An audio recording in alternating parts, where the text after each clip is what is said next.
네, 22대 첫 국정감사를 앞둔 여야가 증인 채택을 둘러싸고 치열한 신경전을 벌이고 있습니다. 민주당은 김건희 여사를 증인으로 채택한 반면 여당은 주요 증인 채택이 쉽지 않은 모습입니다. 오늘 이종훈 평론가 그리고 차재원 부산 가톨릭대 특임 교수 두 분 모시고 전국 이슈 정리해 보겠습니다. 두 분 안녕하십니까? 안녕하세요.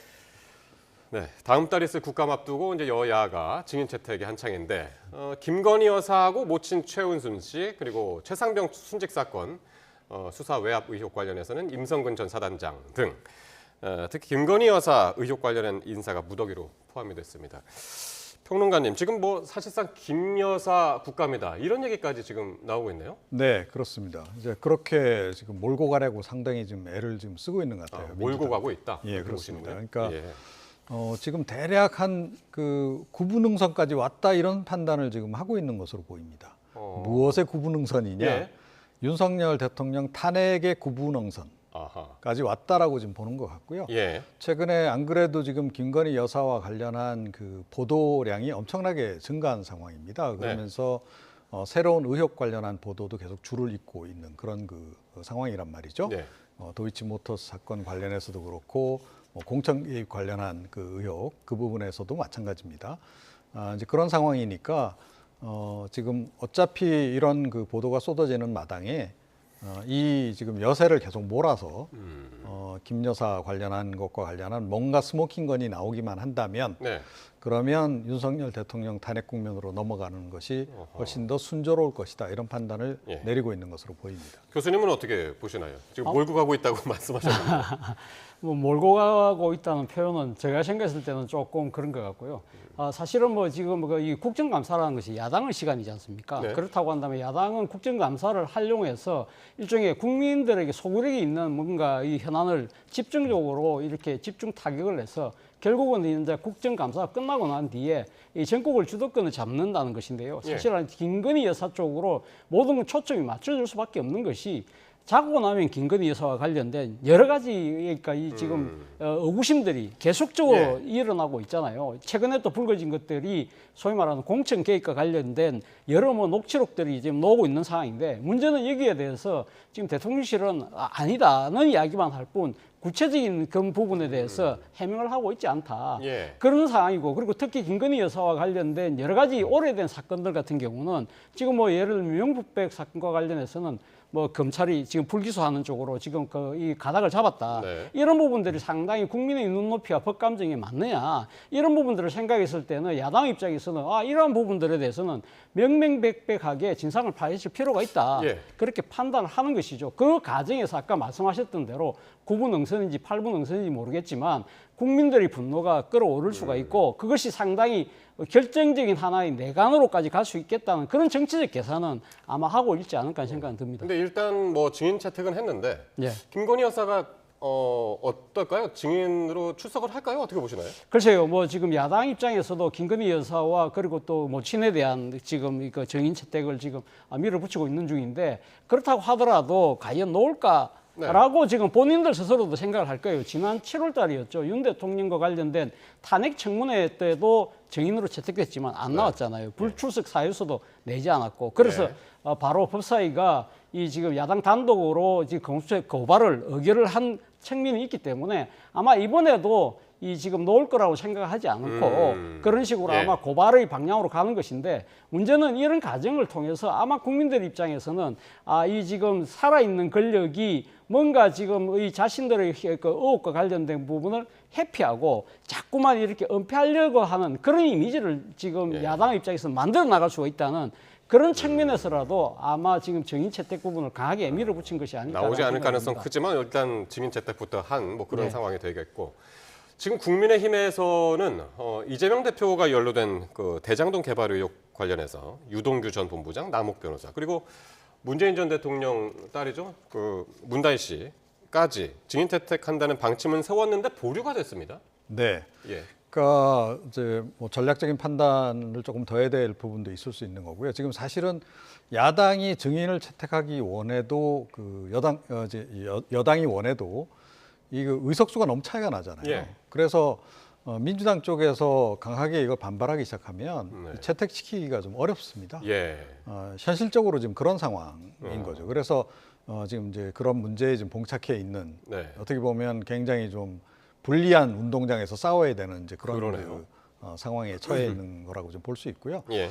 뭐 전략은 그거 같습니다. 그러니까 뭐 방탄 대 방탄. 저쪽이 이제 김건희 이재명 대표 방탄 위주로 가면서 김건희 여사에 대한 공세로 나간다면 우리는 그 반대. 예. 네, 그래서 이제 이재명 대표 여러 가지 의혹 관련한 그 방탄 그 벽을 깨는 방향으로 우린 가겠다. 그런 전략을 지금 이제 수립을 한 것으로 그렇게 네. 보입니다. 예. 자, 민주당은 지금 김 여사와 관련해서 진상규명 TF나 또 조사단을 꾸리겠다면서 파상 공세를 예고를 하고 있고 여당 내에서도 김 여사의 사과를 놓고 개파 갈등 양상을 보이고 있는데 한번 차례로 듣고 말씀 나누겠습니다. 김건희 여사 관련해서 제1야당으로서 책임을 지고 선제적이고 종합적인 대응을 위한 단위가 필요하다는 논의가 있었고요. 당협위원장이라든가 아니면은 뭐 그 의원님들을 서로 만나잖아요. 만났을 때 김건희 여사 사과가 불필요하다라고 얘기하는 분은 저는 사실 지금까지 한 명도 못 만나봤어요.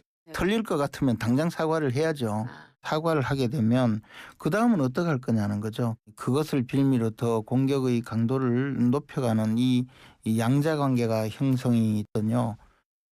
예. 자, 일단 민주당요. 지금 뭐 진상조사 TF 구성한다고 그러고 조사단을 꾸린다고 이제 그러고 있는데 결국에는 이게 교수님, 김건희 네. 여사 특검법 관철을 위한 총력전을 펼치는 것 아니냐 그런 해석들이 있던데. 그렇죠. 뭐 김건희 여사와 관련된 특검법이 대통령 거부권에 의해서 계속 막히고 있습니다만 예. 일단 뭐 그렇다고 해서 민주당은 그걸 포기할 생각은 없는 것 같고요. 이 부분에 있어서 이제 민심이 어떻게 작동하느냐 이것이 아마 가장 큰 정치적 관건이라고 아마 민주당은 생각하고 있는 것 같습니다. 그렇기 네. 때문에 일단 지금 김건희 여사와 관련된 검찰의 수사의 불공정성 이런 부분들을 강하게 지금 이제 여러 가지 이야기를 통해서 그리고 또 실제 이 여러 가지 증거나 뭐 이런 이 진술을 통해서 아마 지금 민주당 입장에서는 상당히 아마 이 지금 권력에 대해서 권력 앞에만 서는 작아지는 검찰의 모습들을 계속적으로 부각시키는 것이죠. 그렇기 예. 때문에 그러니까 이 지금 김건희 여사 특검법이 필요하다는 부분도 있는 것이고요. 또 한편으로는 아마 좀 더 심도 깊은 그런 전략적 고려도 저는 깔려 있다는 생각도 듭니다.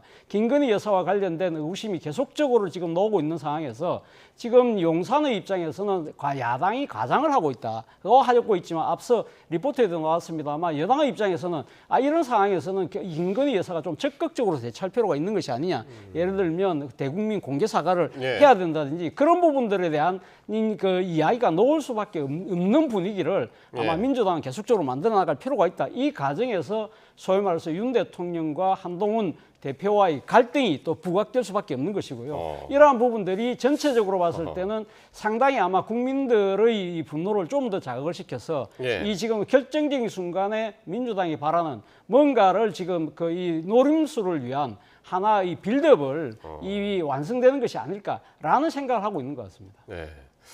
평론가님은 어떻게 보십니까? 김 여사 그 사과 논란과 관련해서 그 친한계 목소리가 계속 커지면서 지금 개파 갈등으로까지 지금 번지고 있는 것 같거든요. 네. 평론가님은 사과가 필요하다고 보세요? 어떻게 보시나요? 근데 사실은 사과가 지금 이 시점에서 무슨 소용이 있을까 싶어요. 아, 예, 그러니까 이 시점에서 무슨 소용이 있냐? 예, 사과를 했을 때는 그 이후에 예. 그동안 잘못했던 행동을 하지 않겠다. 이게 이제 전제가 될 때 그 사과의 진정성이 국민으로부터 인정을 받을 수 있는 거잖아요. 네. 김건희 여사의 사과 가운데서는 그래도 국민들이 기대를 많이 걸었던 진정성이 좀 있을 거라고 봤던 것이 대선 국면에서 했던 김건희 여사의 그 사과였습니다. 네. 근데 그 이후에 어떤 일이 벌어졌냐? 검은 정장 입고 나와서 사과했을 네. 때. 그 네. 이후에 실제로 대통령이 되고 난 이후에 네. 내조에만 열중하셨나요? 아니잖아요. 그러니까 국민들은 이번 같은 경우에는 김 여사가 나와서 그때보다 더 뭐 눈물을 흘리시면서까지 예. 예를 들어 사과를 한다 그런다 하더라도 별로 그 진정성을 인정하지 않을 것이다. 그리고 지금 사실은 친한계 쪽에서 이 사과 문제를 지금 이제 걸고 나오긴 했는데 예. 김건희 여사가 사과 안 할 거라는 거를 전제로 깔고 사실은 이거를 던진 거다라고 저는 생각을 합니다. 아, 친한계에서요? 예, 그건 무엇이냐 하면 그러니까 이 사과조차 안 받으면 우리는 김건희 특검법 제2결 때 찬성표를 던질 수밖에 없다 아하. 하는 거를 밑에 깔고 있는 거다 이거는. 아하. 그래서 한동훈 대표 측에서도 뭔가 지금 이제 헤어질 결심은 좀 하고 있는 것 같고 아, 그래요. 그 전에 이제 그 사실은 그렇게 가기 위한 한 과정으로서 예. 지금 대국민 사과를 이야기를 하는 거고 별로 이게 아마 받아들여지지 않을 거라는 거를 친한계도 잘 알고 있기 때문에 오히려 이걸 좀 던진 게 아닌가 그렇게 생각을 합니다.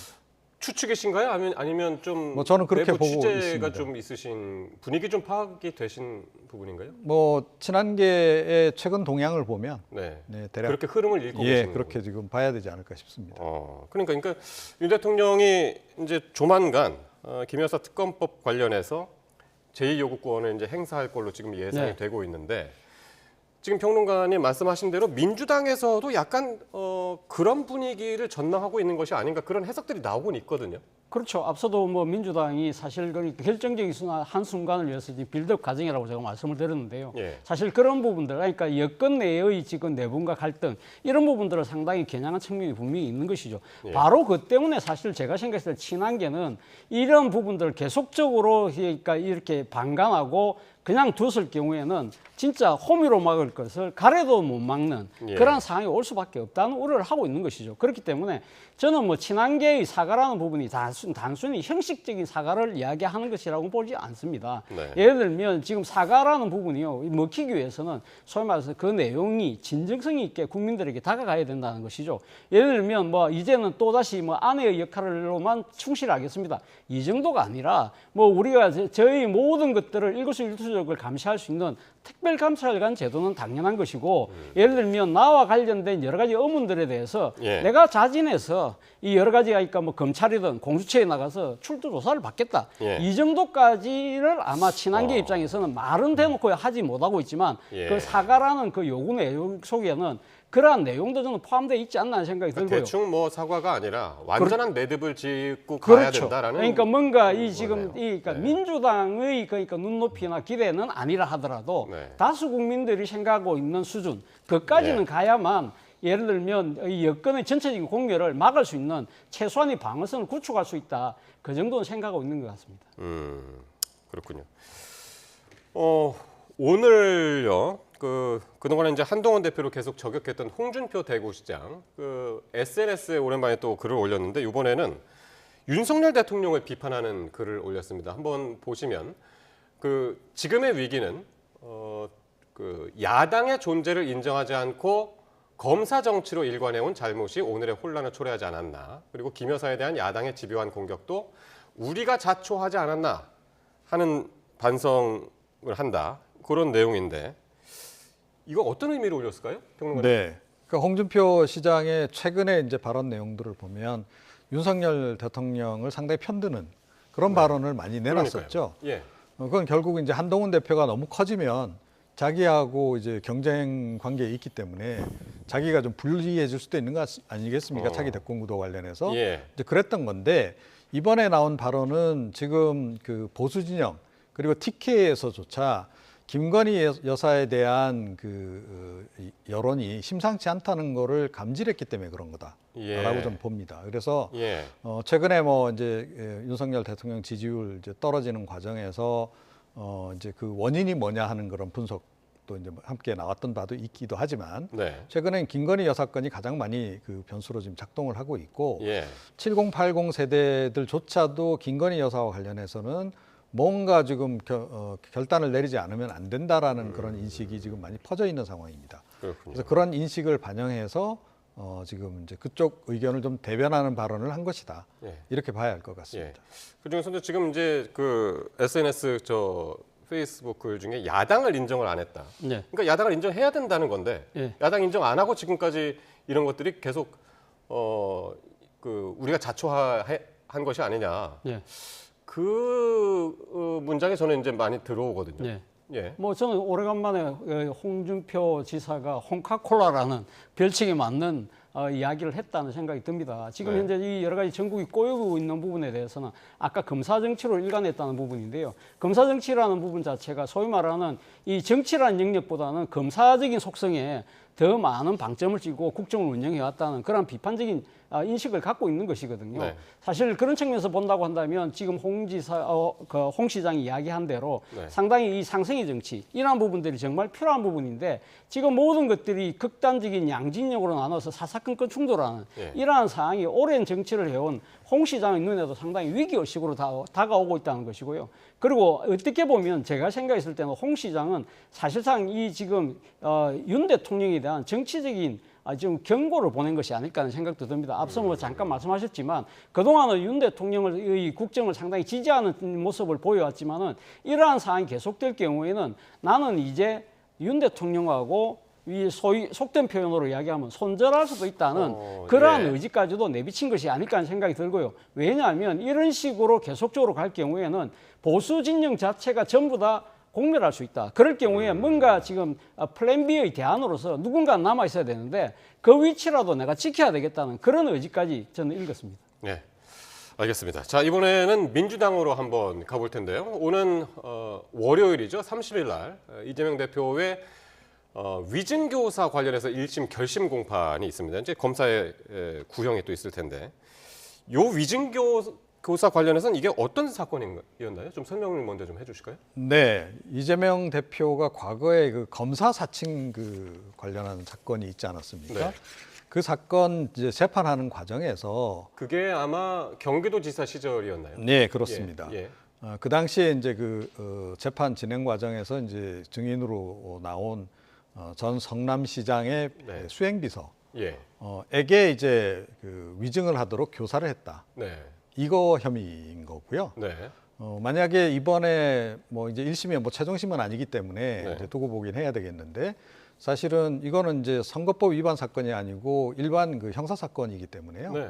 금고 이상형을 받게 되면 차기 대선에 출마가 불가능해집니다. 예. 피선거권이 박탈되기 때문에 그래서 이재명 대표에게는 굉장히 중요할 수 있는 그런 재판입니다. 예. 재판 결과는 어떻게 예상을 하시나요? 글쎄요, 이거 좀 이재명 대표는 지금 그 자기가 위증 교사를 한 게 아니고 네. 가서 그냥 있는 그대로 그냥 제대로 증언을 해달라고 요청했을 뿐이다. 이렇게 지금 해명을 하고 있거든요. 예. 결국 이제 재판부가 이제 이걸 얼마나 이제 그 신뢰감 있게 받아들일 것인가. 네. 이재명 대표의 그런 해명에 대해서 예. 그게 이제 핵심이 될 것 같고 예. 그 해당 수행비서는 자기가 위증을 했다는 거는 이미 인정을 한 상태예요.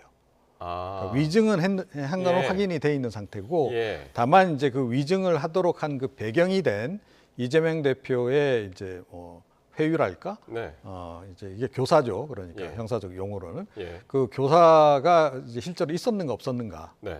하는 그거를 이제 판단 내리는 그 여부인데 그건 결국 재판부의 판단에 지금 이제 뭐 우리가 지켜볼 수밖에 없는 상황이 근데 아닐까 이렇게 생각합니다. 저희가 참고로 지난번에 이제 위증교사 혐의와 관련해서 법원이 어떤 얘기를 했었냐면은 이재명 대표의 구속영장을 그때 한번 기각했었잖아요. 그게 이제 요 사건과 관련돼서였는데 혐의가 소명은 된다라고 이제 명시를 했었단 말이죠. 그런데 예. 이제 다른 이유로 이제 그 구속영장을 기각을 했었는데 그래서 선고 결과가 지금 상당히 주목된단 말이죠. 물론 그렇습니다만 문제는 그러니까 그때 당시 영장을 기각했던 그 판사와 지금 이번 재판을 담당하고 있는 또 재판은 또 다르기 때문에 아, 그런가요? 서로 앉아 있으니까 지금 바라보는 그러니까 지금 이 그 관점이 다를 수도 있는 것이고 무엇보다도 지금 이 재판을 맡고 있는 재판부 같은 경우는 오랫동안 이 재판을 해왔기 때문에 예. 영장 실질 심사에 임했던 판사의 생각하고 또 다를 수도 있는 것이죠. 근데 이제 핵심 쟁점은 그겁니다. 앞서 말씀하셨지만 이재명 대표 측에서는 사실 있는 대로 말해달라 그렇게 나는 이야기를 했다고 이야기하는 것이고 네. 검찰 입장에서는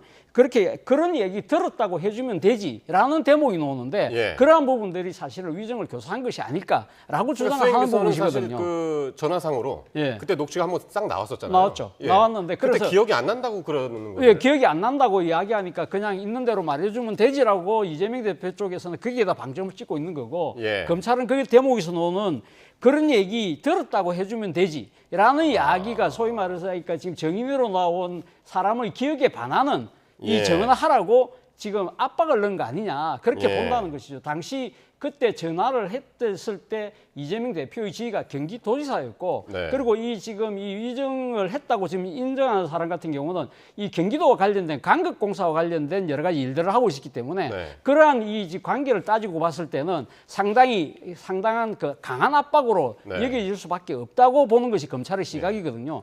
그렇기 때문에 이 부분을 과연 가면 재판부는 어떻게 판단할 것인지는 예. 결국 우리가 지켜봐야 됩니다만 제가 생각했을 때는 그렇습니다. 위정교사가 만약에 유죄라고 판단이 될 경우에는 저는 예. 형량이 꽤 세지 않을까 하는 생각이 어허. 듭니다. 예. 사실 지금 지난 5년간의 지금 위정교사와 관련된 이 판결 결과를 보면요. 약 75%가 넘는, 그러니까 지금 유죄 비율 중에 75%가 넘는 것이 징역형입니다. 네. 그리고 4, 5%가 벌금형이 그치기 때문에 네. 만약에 그러니까 징역형의 유죄가 나온다고 한다면 이것은 상당히 이 이재명 대표 입장에서는 정치적 생명이 위험할 수밖에 없는 것인데 예. 사실 유죄가 만약에 인정되는 상황이라고 한다면 앞서 제가 잠깐 언급했습니다만 당시 이 경기도지사로서의 위력을 갖고 정인에게 뭔가 이제 부당한 압력을 행사했다는 것 자체가 어떻게 보면 이 법률적 용어로 재질이 불량하다고 볼 수 있는 것이고요. 바로 그 때문에 사실 관련된 재판이 선거법 재판이었는데 그것이 결과가 뒤집어지는 상황이 됐잖아요. 예. 이러한 부분들은 재판부를 기망하고 더 나아가서는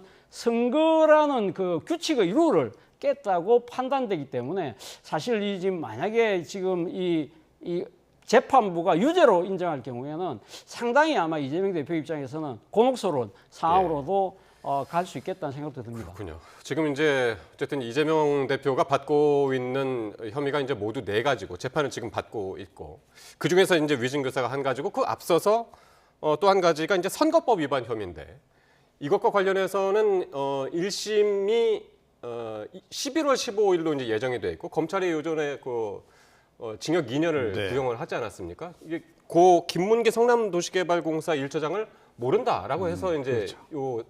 네. 그게 이제 본질인 사건인데, 요건 어떻게 예상하시나요? 이것도 사실은 좀 이제 결국 재판부의 판정에 이제 우리가 판정을 기다려보는 수밖에 없는 상황이긴 한데요. 네. 그러니까 검찰의 구형량이 상대적으로 높은 건 사실입니다. 그러니까 선거법 사건치고. 예. 그래서 이제 뭐 예를 들어서 검찰에서 한 2년 정도 이렇게 요구를 하면 재판부에서 아무리 좀 이렇게 좀 피의자에게 유리하게끔 예. 이렇게 판정을 내려준다 감안하더라도 감안하더라도 예. 이거 실형 나올 가능성이 높지 않냐 뭐 이런 그 네. 해석이 지금 많이 나오고 있긴 합니다. 사실 이게 선거법은 벌금 100만 원 이상이면 맞습니다. 예. 벌금 100만 원 이상이기만 하면 타격이 있는 거죠. 예, 이게. 그런데다가 최근 들어서 선거법 관련해서 재판부가 과거에는 상당히 좀 이렇게 아무래도 정치인들이어서 그런지 많이 좀 봐주는 분위기였습니다. 예. 그래서 가능한 한 100만 원 미만으로 이렇게 선고를 많이 했었는데 80만 원, 50만 원 이렇게 최근 많았죠. 들어서는 사실은 그냥 그대로 그냥 이렇게 적용해서 하기 때문에 예. 좀 형량이 조금 더 과거에 비해서는 좀 세지고 있다. 예. 그런 것도 함께 감안하면 사실은 이 결과가 의외로 이재명 대표에게는 타격이 될 수 있는 결과가 나올 수도 있다 이렇게 생각합니다. 이게 근데 이게 사실 1심이 이제 막 나오려고 하는 예. 과정이고 2심 거쳐서 대법원 판결까지 나오려면은 이게 나중에 대선 이후에 나오지 않을까 이제 그런 예상들을 많이 했었잖아요, 그동안. 그렇죠. 예. 근데 이재명 어떻게 앞으로 예상하세요? 향후 그러니까 지금 항소심이나 상고심까지 간다고 했을 때 그 재판부의 재판 일정에 대해서는 누구도 지금 장담할 수 없는 상황이기 때문에 네. 이재명 대표 입장에서는 1심에서 아까 말씀하신 것처럼 만약 벌금 100만 원 이상 피선거권 박탈 이 선고가 나오는 순간 상당히 아마 정치적으로 어려운 상황에 직면할 수밖에 없을 거라는 생각이 들어요. 네. 무엇보다도 지금 이재명 대표의 정치 생명도 달려 있지만 예. 사실은 이 선거법과 관련해서 만약에 유죄가 확정될 경우에는 100만 원 이상의 형이 확정될 경우에는 민주당이 지난 대선 과정에서 국고로부터 지원받았던 434억이라는 국고지원금을 다시 반납해야 되는 그런 아하. 상황이 있기 때문에 아하, 민주당 예. 입장에서도 상당히 힘들어질 수밖에 없는 상황이기 때문에 예. 1심의 결과를 하더라도 그것이 만약에 피선거권 박탈의 형이 된다고 한다면 상당히 아마 민주당 내에서 동요하는 분위기가 분명히 일 수 있다. 그렇기 때문에 소위 말해서 비명계의 뭐 예를 들면 뭐 김부겸, 뭐 김경수 뭐 등등 이런 분들의 지금 거치가 주목된다는 기사들이 나오는 이유도 예. 바로 거기 있다고 봅니다. 예. 마지막으로 평론가님 말씀도 한번 듣고 마치죠. 예. 네. 정치적인 파장 어떻게 보시나요? 정책 파장이 클 수밖에 없죠. 그런데 네. 대체로 지금 이제 최종심까지는 대법원 이제 판정까지는 대선 전까지는 아마 결론이 날 것으로 지금 그렇게 예상들은 하고는 있습니다. 네. 근데 사실은 대선에 임박해가지고 뭐 피선거권이 박탈되는 상황이 오면 이재명 대표로서는 더 곤혹스러운 네. 상황이 올 수도 있는 거죠. 예. 근데 어찌됐건 제가 보건대는 이번 1심 같은 경우에는 벌금 100만 원형 이상이 선고될 가능성이 조금 더 높지 않나. 그렇다고 해서 검찰이 요구한 정도로 뭐 징역 2년형까지는 아니더라도 예. 벌금형인데 벌금이 조금 더 많은, 그러니까 이제 의원직이 박탈될 수도 있는 예. 그런 정도의 그 것이 나올 가능성이 높아서 예. 정치적으로 논란은 좀 되지 않을까, 예. 그렇게 지금 보고 있습니다. 그렇군요. 예, 두 분 말씀 여기까지 듣겠습니다. 이종훈 평론가 그리고 차재원 교수와 함께했습니다. 두 분 고맙습니다.